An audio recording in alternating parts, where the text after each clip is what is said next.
बिस्मिल्लाहिर्रहमानिर्रहीम। अस्सलाम वालेकुम स्टूडेंट्स। आज की वीडियो में हम class 9th maths national book foundation chapter number 11 की एक्सरसाइज 11.2 को स्टार्ट करने जा रहे हैं। स्टूडेंट्स, अगर आप 11.1 प्रीवियस लेक्चर को देखना चाहते हैं तो आप मेरे चैनल हफ्सा स्टडी पे अवेलेबल सारी वीडियोस को देख सकते हैं। तो क्वेश्चन नंबर 1 की तरफ आते हैं। क्वेश्चन नंबर 1 में हमारे पास दिया गया है find arithmetic mean for the following data by definition. तो आपने यहाँ पे अरिथमेटिक मीन को फाइंड करना है। सबसे पहली बात तो ये है कि आपको पता होना चाहिए कि क्या ये ग्रुप डाटा है या अनग्रुप डाटा है। अगर आपको ये पता नहीं होगा तो आप फार्मूला का गलत यूज़ करेंगे। और वो कैसे होता है कि क्योंकि अरिथमेटिक मीन के ग्रुप डाटा का फार्मूला अनग्रुप डाटा से डिफरेंट होता है। तो ये हमारे पास ग्रुप की फॉर्म में नहीं दिया गया, यहाँ पे कोई क्लासेस नहीं बनी हुई। अगर क्लासेस बनी होती तो हम इसके लिए अरिथमेटिक मीन का ग्रुप डाटा वाला फार्मूला यूज करते, लेकिन ये अनग्रुप्ड है। तो अनग्रुप डाटा का जो फार्मूला होता है वो ये होता है कि हम सबको, ये जो जो भी डाटा हमारे पास दिया जाता है ना, उस सब को प्लस करते हैं और फिर डिवाइड करते हैं नंबर ऑफ ऑब्जर्वेशंस के साथ कि ये कितने नंबर्स हैं। फॉर एग्जाम्पल, हमारे पास ये कितने नंबर हैं, 1 2 3 4 5 6। हम इसको डिवाइड करेंगे 6 के साथ, और किसको डिवाइड करेंगे तो ये चीज आपने देखनी है, वो होती है सम ऑफ फ्रीक्वेंसी। तो यहाँ पे हमारे पास ये फ्रीक्वेंसी दी गई है, हमने इसका सम करना है।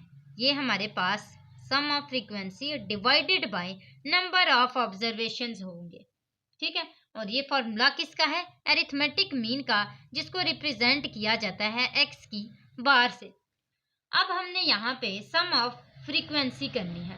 हम इन सब को आपस में प्लस कर लेंगे। कैसे लिखेंगे, 2 plus 4 plus 6 plus 8 plus 10 plus 12 divided by, ये कितने थे, 6। तो हम इसको डिवाइड कर लेंगे 6 के साथ। सबको आपने कैलकुलेटर में लिख लेना है, डिवाइड कर लेना है 6 के साथ और देखना है कि क्या आंसर आता है। तो मेरे पास आंसर आया 5। इसका मतलब है कि इसका जो अरिथमेटिक मीन है वो किसके इक्वल है, 5 के इक्वल है। मजीद आते हैं इसके सेकंड पार्ट की तरफ, जो कि सेम ऐसा ही है। सबसे पहले हमने इसका यहाँ पे फॉर्मूला लिखना है।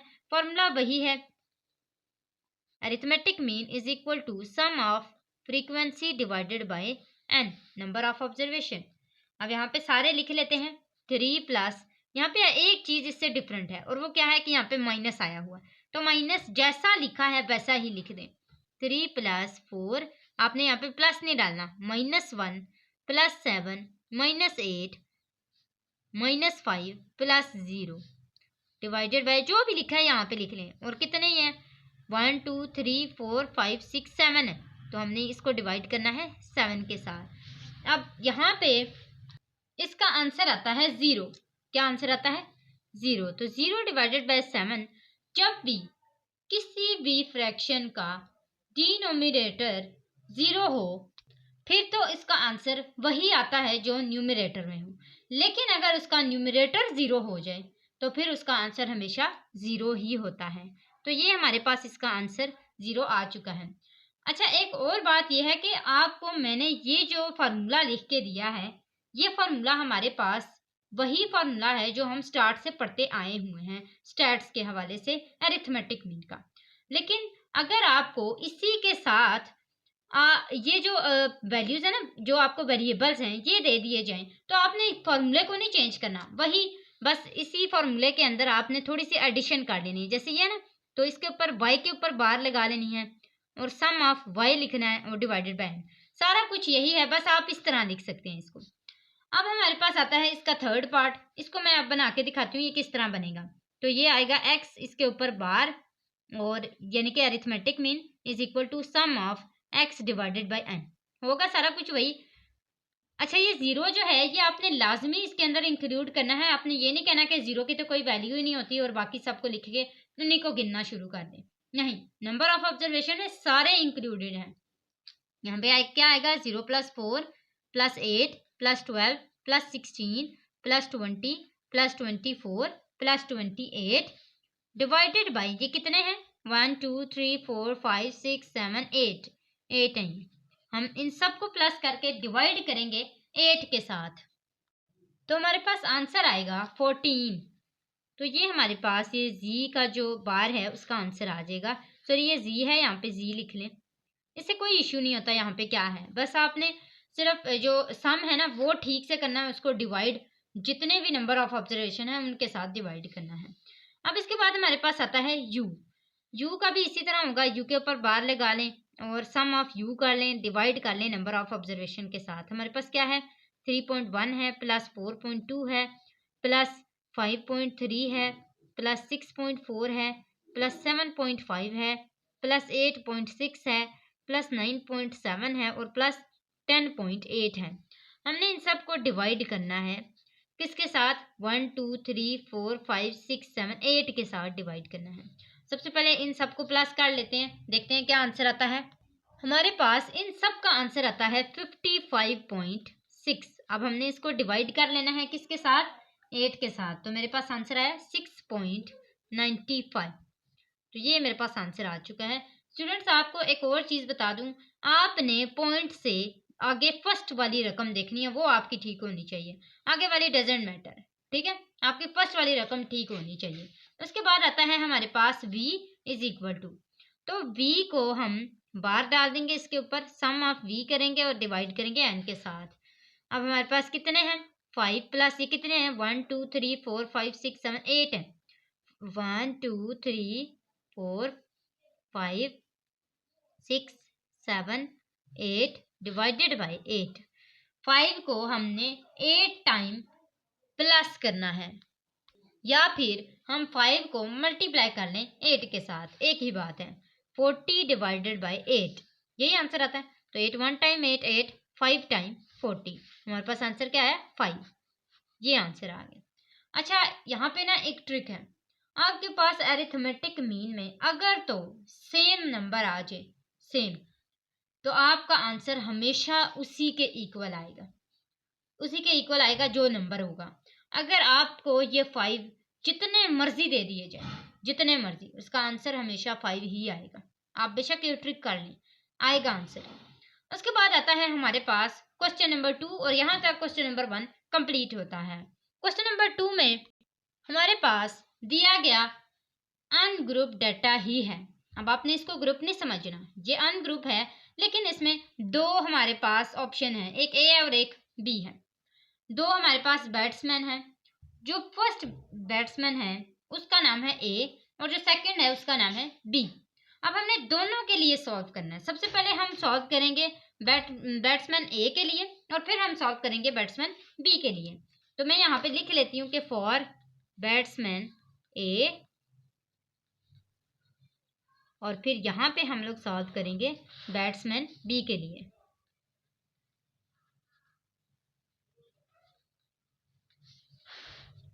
तो हमारे पास फॉर्मूला वही हमने यूज करना है, x bar is equal to sum of frequency या एक्स जो भी आप लिख लें डिवाइडेड बाय एन। तो यहाँ पे हमारे पास सम होगा इसका, तो किसका सम लेंगे, ए वाले का, क्योंकि हम ए की बात कर रहे हैं। तो हम यहाँ पे लिख लेंगे एक्स की बार, एक्स की बार की जगह क्या लिख लेते हैं, ए लिख लेते हैं, क्योंकि ए वाले की बात हो रही है। इधर हम क्या लिख लेंगे, एक्स बी लिख लेंगे, और सेम वैसे लिखेंगे is equal to sum of x divided by n. अब यहाँ पे हमारे पास क्या आ जाएगा 12 plus 15 plus 6 plus 73 plus 7 plus 19 plus 199 plus 36 plus 84 plus 29, और इनको डिवाइड कर लेना है किसके साथ, ये कितने हैं 1 2 3 4 5 6 7 8 9 10 है, सबको आपस में प्लस करें और डिवाइड करें 10 के साथ। तो सबसे पहले हम इसको प्लस कर लेते हैं, आंसर आता है हमारे पास 480, डिवाइड करते हैं इसको 10 के साथ तो आंसर आएगा 48, क्योंकि हम 0 0 को कट करेंगे तो हमारे पास 48 ही आंसर आएगा। तो ये हमारे पास एक्स ए का आंसर आ गया है, यानी कि अरिथमेटिक मीन ए का आंसर आया है 48। अब इसके बाद हमारे पास सेकंड वाला आता है बी वाला, तो उसके लिए भी सॉल्व करते हैं। सबसे पहले हम लिखेंगे 47 plus 12 plus 76 plus 48 plus 4 plus 51 plus 37 plus 48 plus 13 plus 0। ये टोटल कितने हैं? 1 2 3 4 5 6 7 8 9 10। इसको सबसे पहले हम इसको प्लस कर लेते हैं तो हमारे पास आंसर आएगा 336 डिवाइडेड बाई 10। और हमारे पास लास्ट आंसर क्या आता है?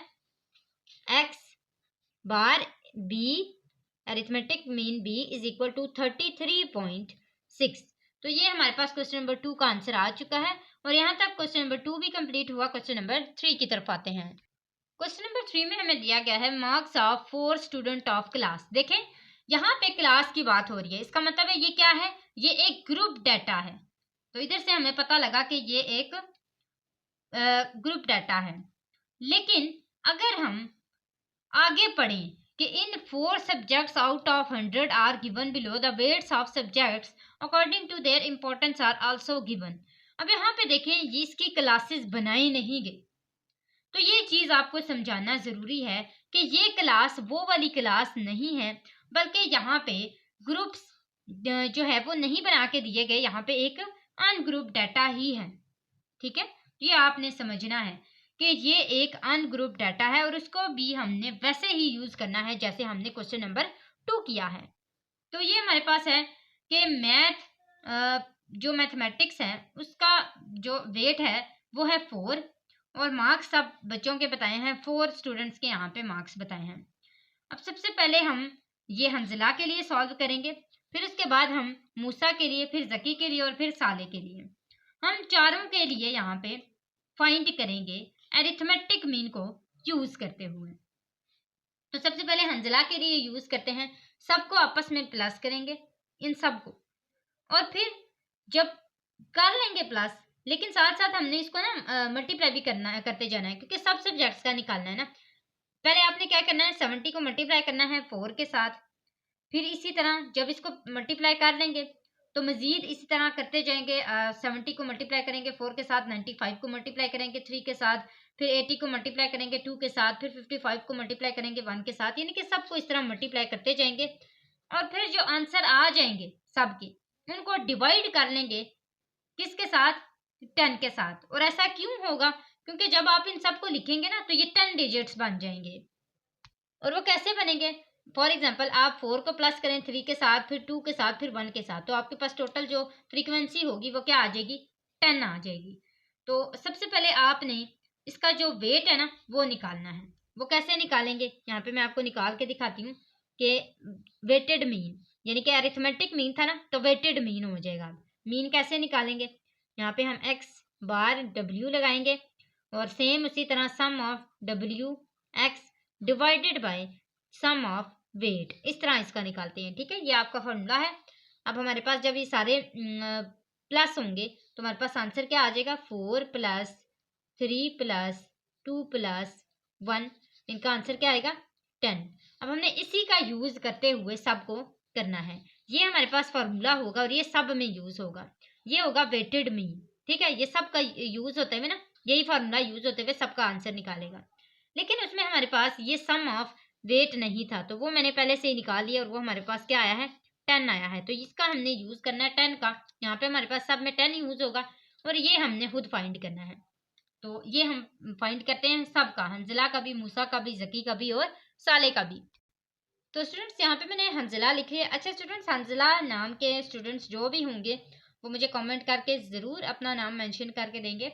अब हंजला जो है उसका निकालना है, 70 को सबसे पहले मल्टीप्लाई करना है किसके साथ? जैसे मैंने आपको बताया था ना, 4 के साथ, फिर 95 को मल्टीप्लाई करना है, प्लस करना है सबको। आपको पता है ना, सब में प्लस करते हैं। जब हम स्टार्ट में लेते थे तब भी हम प्लस ही करते थे ना। अब हमने सबको प्लस करना है तो 70 मल्टीप्लाई बाय 4, 95 मल्टीप्लाई बाय 3, इसी तरह प्लस 80 मल्टीप्लाई बाय 2, इसी तरह प्लस 55 मल्टीप्लाई बाय 1। डिवाइड करेंगे किसके साथ? 10 के साथ। ये देखें सम ऑफ वेट है ना, ये 10 के इक्वल है, इज इक्वल टू हमारे पास इन सब का मल्टीप्लाई करके क्या आंसर आएगा? 70 को 4 के साथ मल्टीप्लाई करेंगे 280 प्लस 285, इन सबको मैंने मल्टीप्लाई करके रखा है, प्लस 160 प्लस 55 डिवाइडेड बाय 10। अब इन सबको आपस में प्लस कर लेते हैं तो हमारे पास आंसर आता है 780 डिवाइडेड बाय 10। ये दोनों आपस में कट गए, आंसर क्या है 78। तो ये हमारे पास इसका आंसर आ चुका है। अब हमारे पास मूसा का आ जाएगा। इसी तरह मूसा, जकी और साले नाम के स्टूडेंट्स जो होंगे वो भी हमें कमेंट करके ज़रूर बताएंगे कि वो हमारे वीडियो को वॉच कर रहे हैं। अब यहाँ पर हमारे पास मूसा आया है तो उसके 80 मार्क्स हैं। 80 multiply by 4 plus 60 multiply by 3 plus 65 multiply by 2 plus 45 multiply by 1 divided bye, यहाँ पे हमारे पास क्या है 10 इज इक्वल टू, इस तरह मैं सबका लिख लेती हूँ फिर हम इसको सॉल्व करेंगे। तो ये हमारे पास आ जाएगा 90 मल्टीप्लाई बाय 4 प्लस इसी तरह 55 multiply by 3 plus 50 multiply by 2 plus 65 multiply by 1। सबको देखते जाना, ये आपके देखते जाएंगे और इसको इसके साथ मल्टीप्लाई करते जाएंगे और प्लस करते जाएंगे, ठीक है। डिवाइडेड बाय, यहाँ पे भी 10 आ जाएगा। मजीद करते हैं साले, 95 multiply by 4 plus 70 multiply by 3 plus 60 multiply by 2 plus 60 multiply by 1 divided by 10 is equal to. अब सबका हमने आंसर निकाल लेना है बारी बारी। तो सबसे पहले हमने हंसला का निकाल लिया था, अब मूसा का निकालते हैं। इन सबको आपस में मल्टीप्लाई करते जाते हैं तो हमारे पास आंसर आएगा 320 प्लस 180 प्लस 130 प्लस 45 और इनको डिवाइड करेंगे 10 के साथ। तो सबको प्लस करके हमारे पास आंसर क्या आएगा 675 डिवाइडेड बाय 10। तो हमारे पास आंसर क्या आ जाएगा 67.5। ये हमारा सेकंड आंसर है। मजीद इसका करते हैं तो हमारे पास आंसर आएगा 360 plus 165 plus 100 plus 65 divided by 10। इनको करते हैं तो हमारे पास क्या आ जाएगा 690 डिवाइडेड बाय 10। ये दोनों कैंसिल हो गए, 69 आंसर आ गया।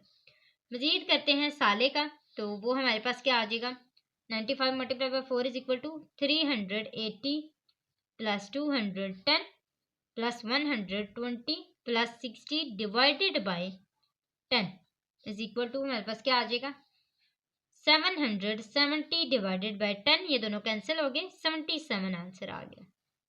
तो ये हमारे पास आंसर आ गया 78, 67.5, 69 एंड 77। ये सब के हमारे पास वेटेड मीन आ चुके हैं, आप देख सकते हैं। मैं आपको एक दफ़ा इसका रिव्यू दिखा देती हूँ। यहाँ तक हमारा क्वेश्चन नंबर 3 कंप्लीट होता है। क्वेश्चन नंबर 4 की तरफ आते हैं। क्वेश्चन नंबर 4 में देखें हमारे पास क्लास इंटरवल्स दे दी गई हैं और यही हमारी जो ग्रुप डेटा होता है उसकी निशानी होती है। तो following frequency distribution represent number of litres of fuel.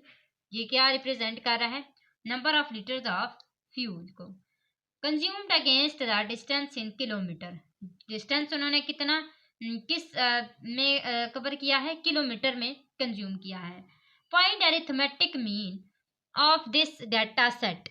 हमने इसका अरिथमेटिक मीन फाइंड करना है। तो इसका फार्मूला अब भी हमने पढ़ा है, जो कि मैंने आपको पहले भी बताया है कि x is equal to sum of F x divided by sum of f is equal to, हमने ये इसी तरह देखते जाना है। लेकिन उससे के साथ साथ हमने यहाँ पे क्लास इंटरवल्स बनाने हैं। इसी तरह क्लास जो फ्रीक्वेंसी है वो बनानी है। क्लास के जो मार्क्स हैं, जो उसका मीन होता है, जो उसका मिड पॉइंट होता है, वो हमने निकालना है। उसके बाद हमने एफ एक्स निकालना है। एफ एक्स ऐसे ही निकलता है जब हम उनको आपस में मल्टीप्लाई करते हैं। तो एक चीज़ मैं आपको बता दूं, जब हम क्वेश्चन नंबर 3 कर रहे थे तो वहाँ पे भी हमारे पास कुछ ऐसा ही डाटा था, लेकिन वहाँ पे जो डाटा था वो ग्रुपिंग करके नहीं थी दी गई। हालांकि फॉर्मूला वहाँ पे भी हमने ग्रुप वाला ही यूज़ किया था, लेकिन वहाँ पे ग्रुप बना के नहीं थे दिए गए, वहाँ पे टेबल्स नहीं थे बनाने पड़ रहे। यहाँ पे हमने टेबल बनाने हैं। और ऐसा क्यों करना है, क्योंकि वहाँ पे हमारे पास सारा कुछ एज इट इज़ दिया गया था, यहाँ पे हमने खुद बनाना है उसको। तो ये जो हमारे पास क्लास इंटरवल्स और फ्रीक्वेंसीज दी गई है ना, इसी के देख के हमने यहाँ पे मिड पॉइंट्स निकालने हैं और साथ ही साथ हमने एफ एक्स निकालना है। फ्रीक्वेंसी को मल्टीप्लाई करना है उस मिड पॉइंट के साथ। मिड पॉइंट को रिप्रेजेंट करते हैं एक्स के साथ, ये मिड पॉइंट होगा और इसी को हम क्लास के मार्क्स भी कहेंगे। अब ये निकालते कैसे हैं? हमने सबको 0+5 उसकी अपर और इसकी लोअर दोनों को आपस में प्लस करके डिवाइड करना है 2 के साथ, तो जो आंसर आएगा वो मिड पॉइंट होगा। दोनों को आपस में प्लस करें और डिवाइड करें 2 के साथ, तो आंसर क्या आएगा 2.5। इन दोनों को आपस में प्लस करें और डिवाइड करें 2 के साथ, तो आंसर क्या आएगा 7.5। इस तरह इन दोनों को आपस में प्लस करें और डिवाइड करें 2 के साथ, तो आंसर आएगा 12.5। इसी तरह इन दोनों को आपस में प्लस करें डिवाइड करें 2 के साथ, तो आंसर आएगा 17.5। और इसको आपस में प्लस करें डिवाइड करें 2 के साथ, तो आंसर क्या आएगा 22.5। अब ये हमारे पास सारे आ चुके हैं। उसी के साथ साथ हमने f को मल्टीप्लाई करना है x के साथ। सब फ्रीक्वेंसीज को मल्टीप्लाई करना है x के साथ, यानी कि 5 को मल्टीप्लाई करें 2.5 के साथ, 7 को मल्टीप्लाई करें 7.5 के साथ, 10 को मल्टीप्लाई करें 12.5 के साथ, 6 को मल्टीप्लाई करें 17.5 के साथ और 2 को मल्टीप्लाई करें 22.5 के साथ। तो सबको जब मल्टीप्लाई करते जाएंगे तो हमारे पास साथ साथ आंसर आते जाएंगे। इसका आंसर आएगा 12.5। इन दोनों को करेंगे तो आंसर आएगा 52.5। इन दोनों को हम कैलकुलेट करेंगे तो हमारे पास क्या आंसर आएगा 125। इन दोनों को करेंगे तो हमारे पास क्या आएगा 6 को मल्टीप्लाई करेंगे 17.5 के साथ, तो आंसर आएगा 105। और लास्ट हम 2 को मल्टीप्लाई करेंगे 22.5 के साथ, तो हमारा आंसर आएगा 45। तो ये हमारे पास सारे आंसर आ चुके हैं। अब हमने सम लेना है एफ और एक्स का, सबको आपस में प्लस करना है, आंसर क्या आएगा इन सब का, पहली चीज। दूसरा, फ्रीक्वेंसीज को सबको आपस में प्लस करना है, आंसर हमारे पास क्या आएगा, तो सम ऑफ फ्रीक्वेंसी हमारे पास इन सबको आपस में प्लस करने से आती है 30 और इनको आपस में प्लस करने से आती है 340। Sum of F x. अब हम इस यहाँ पे लिख लेते हैं, arithmetic mean is equal to, इसका हमारे पास क्या आंसर है 340 डिवाइडेड बाय 30। ये दोनों आपस में कैंसिल हो गए, 34 को डिवाइड करेंगे 3 के साथ, तो आंसर क्या आएगा 11.33। तो ये हमारे पास इसका आंसर आ चुका हुआ है। यहाँ तक हमारा क्वेश्चन नंबर 4 भी कंप्लीट होता है और इसी के साथ साथ हमारी आज की वीडियो कंप्लीट होती है। नेक्स्ट वीडियो में इंशाल्लाह हम आगे से स्टार्ट करेंगे इस वीडियो को और उम्मीद है आपको अच्छे से समझ आया होगा। लेकिन आपने जाते जाते हमारे चैनल को ज़रूर सब्सक्राइब करना है और वीडियो को लाइक भी करना है। तो आज के लिए बस इतना ही, अगली वीडियो तक के लिए अल्लाह हाफिज़।